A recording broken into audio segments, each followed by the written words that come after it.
this just developed. Federal agents have completely locked down one of the most critical international gateways on the United States southern border, executing a massive and coordinated strike that has sent shockwaves through the highest echelons of federal law enforcement and homeland security. The FBI, alongside the DEA and specialized task forces, has just launched a sweeping raid across 15 separate locations in West Texas, southern New Mexico, and central Arizona. At this very moment, a multi-agency federal operation is dismantling what authorities describe as a massive, systematic, multi-billion-dollar smuggling pipeline hiding in plain sight inside a trusted government infrastructure. Tonight, multiple high-ranking individuals are in federal custody, including senior cargo officials and a legendary former federal security director, exposed for allegedly running a staggering $2.4 billion criminal enterprise that directly compromised American border security for 7 straight years. The scale of this federal bust is unprecedented. This isn't a low-level border crossing bust. This is a systematic, institutional betrayal. For the past 22 months, a quiet, multi-state federal investigation had been tracking an elusive phantom, a massive flow of narcotics, illicit weapon pipelines, and bulk black market currency moving flawlessly across the American Southwest. Investigators knew the contraband was moving, but they were entirely blind to how it was bypassing every single state-of-the-art screening system designed to intercept it. Today, the terrifying truth came crashing into the light. The very systems built to protect the homeland were being manipulated from the inside by the people holding the master keys to the border. The entire federal operation ignited in the dead of night. Deep within the high-security International Cargo Terminal at El Paso International Airport, a single, sharp-eyed federal inspector noticed a fractionally offset visual detail on a massive commercial shipment declared as standard agricultural equipment. That single manual inspection blew the hinges off a beautifully orchestrated, highly encrypted insider network. What started as the discovery of hidden compartments packed with cocaine, high-grade firearms, and banded commercial bank wrappers instantly escalated into a historical corruption exposé. Federal data analysts running immediate, emergency queries uncovered a shocking anomaly. Over 6,400 massive commercial cargo shipments had been systematically steered past federal security, completely insulated from randomized review. As we speak, the El Paso International Cargo Terminal has been seized by federal monitors. Its specialized high-level authorization protocols completely suspended and undergoing emergency architectural reconstruction. The Department of Homeland Security and U.S. Customs and Border Protection have just announced an immediate, sweeping operational audit of every single international cargo hub across the entire southwestern border region.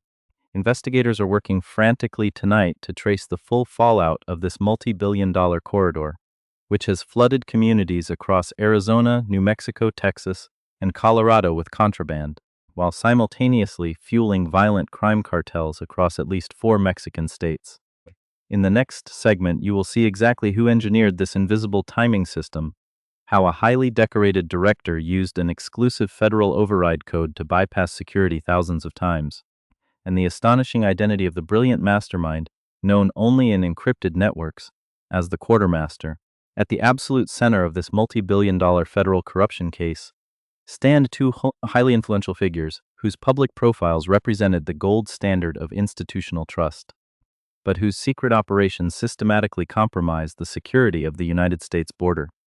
The first target is Gerald Mayeris, a 57-year-old, 18-year veteran of international cargo operations. Mayeris was not a low-level clerk or a mid-tier supervisor.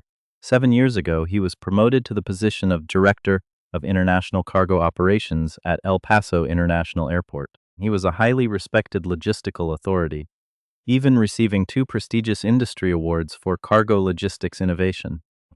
To the public and his federal colleagues, Mayeris was the man keeping the international trade lanes moving safely and efficiently. In reality, federal prosecutors allege he was using his immense administrative power to operate a continuous, highly lucrative criminal bypass system.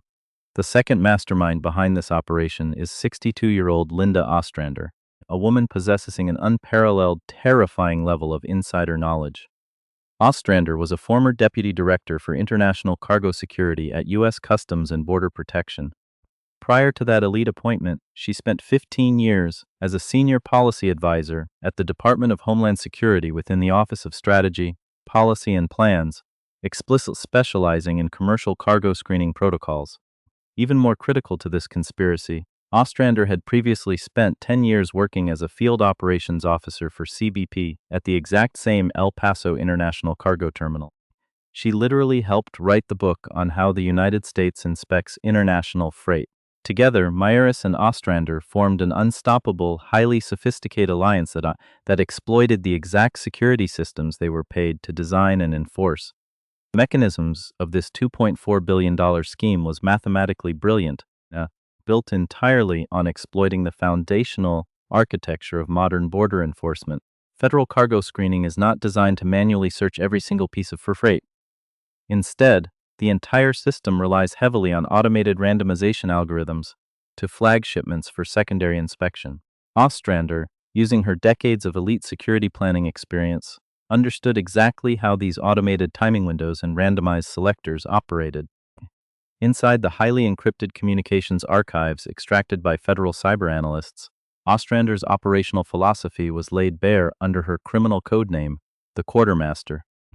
In one chilling message sent 4 years into the operation, she explicitly stated, "Federal cargo screening is built around randomization. We do not subvert the randomization. We move the cargo before the randomization can reach it. The system is doing exactly what it was designed to do. We are using its timing." To execute this timing exploit, the conspirators created an intricate, multi-layered network of 26 distinct shell companies registered across Texas, New Mexico, Delaware, and the Cayman Islands. These entities were deliberately given incredibly boring, institutional names designed to completely blend into standard industrial trade registries, such as Rio Grande Logistics Advisory, LLC, West Texas Agricultural Freight Services, Borderland Industrial Compliance Group. On paper, several of these shell companies operated as legitimate commercial freight consulting firms. Legitimate shipping companies and hidden trafficking networks hired these consulting firms to manage their complex federal export documentation, file quarterly compliance summaries, draft cargo manifests, and liaise directly with the El Paso terminal staff. Once a contraband shipment was scheduled to move through the hub, the conspiracy utilized an incredibly powerful insider tool, an exclusive director-level administrative override. When the sharp-eyed inspector Ruben Castaneda manually halted crate number 31 out of a 42-crate shipment of supposed agricultural irrigation parts, cyber tracking teams traced the internal cargo authorization designation buried deep within the terminal's federal export documentation system. The code discovered was Cargoder 2. This specific designation was a high-level security clearing code reserved exclusively for the Director of International Cargo Operations, Gerald Myers himself. By applying this specific director-level electronic signature, Myers completely insulated the flagged shipments from the automated system's randomized security selections. For 7 consecutive years, this master key override allowed approximately 3,800 shipments tied directly to active narcotics distribution networks, violent weapons trafficking organizations, and illicit bulk currency movement operations to glide through the international terminal completely untouched by secondary inspections. While federal investigators spent 22 months tracking the devastating real-world consequences of these shipments across the American Southwest, they were completely unable to identify the source of the authorizations, because the pipeline was being protected by the ultimate insider code. The multi-layered consultancy firms collected massive fees from criminal networks, which were then routed through the complex network of shell companies directly into offshore accounts, ensuring that the 2 trusted officials were handsomely compensated for keeping the multi-billion-dollar corridor completely invisible. The collapse of this multi-billion-dollar insider network did not happen by chance, but through a high-stakes tactical escalation that turned a single, routine overnight shift into an all-out federal dragnet. According to unsealed federal court documents, the entire operation began unraveling at precisely 3:04 a.m., when Federal Cargo Inspector Ruben Castaneda stepped into the secondary screening bay at the El Paso terminal.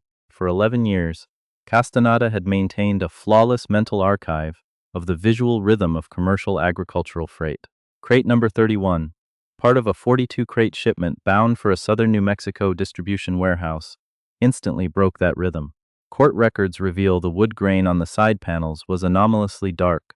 The structural screws were subtly recessed as if resealed, and the barcode ink was a fractional shade lighter than the rest. Even though the automated digital screening system returned a completely clean seal verification and perfect weight tolerances, Castaneda trusted his training and initiated a manual secondary inspection request through the on-shift supervisor's authorization queue at 3:22 a.m. By 3:41 a.m., the physical evidence was exposed. Removing the top layer of documented agricultural irrigation parts, Castaneda discovered a custom-fitted false floor, concealing 3 separate, heavily secured compartments. Inside lay 14 kilograms of vacuum-sealed distribution-ready cocaine, $840,000 in U.S. currency tightly banded in commercial bank wrappers, 6 semi-automatic handguns, 2 short-barreled rifles, and 1,400 rounds of ammunition. Recognizing the extreme danger of the discovery, Castaneda filed an immediate federal alert at 3:54 a.m. and quietly locked down the inspection bay. By 5 a.m., tactical teams from the FBI's El Paso field office and the DEA's regional task force arrived on the scene, completely taking control of the facility. They immediately realized this single crate was the first physical link to a sprawling, phantom smuggling corridor they had been blindly tracking across multiple southwestern states for 22 months. At exactly 9:14 a.m., federal cyber units and intelligence analysts launched a massive joint operational review, querying over 6,400 commercial cargo shipments that had passed through the El Paso terminal over the previous 7 years. Within hours, the digital trail exposed the catastrophic systemic compromise.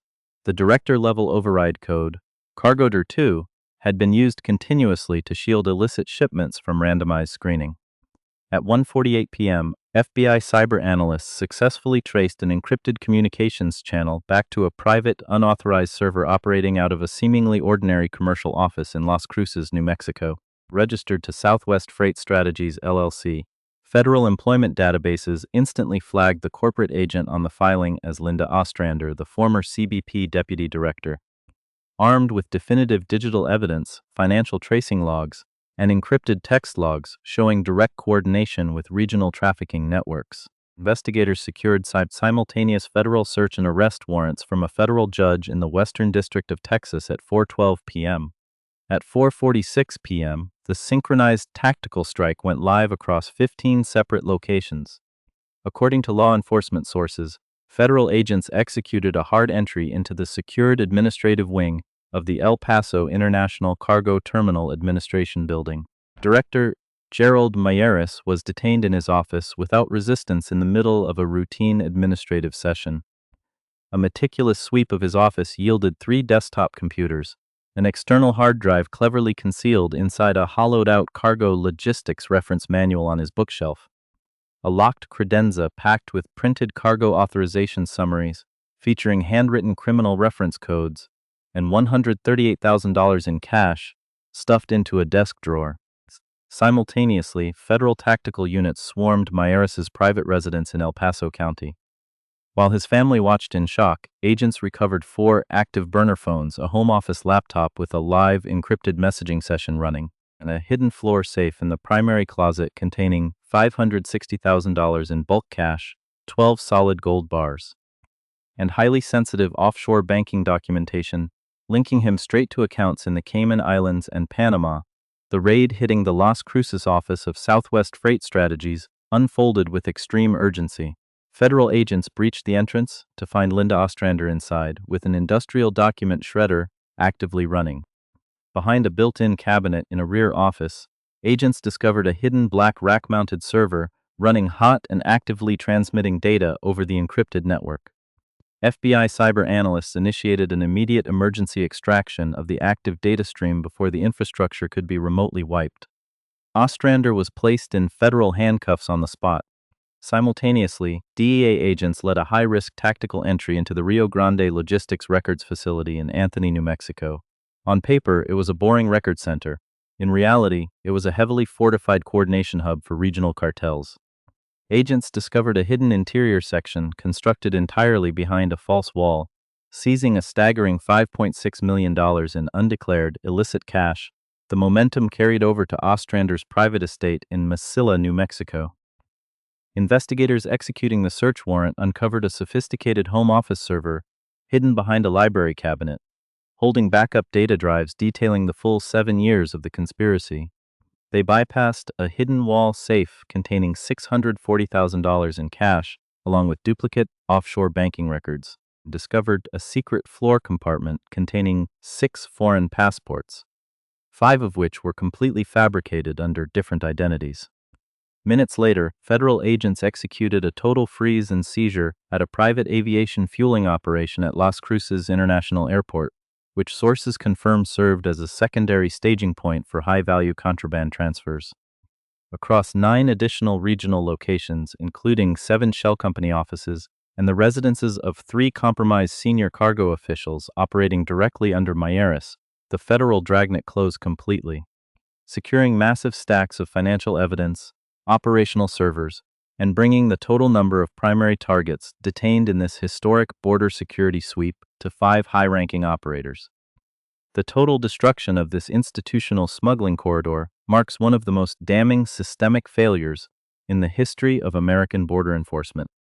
As the unsealed indictments reach the public, the sheer scale of the fallout is coming into sharp focus.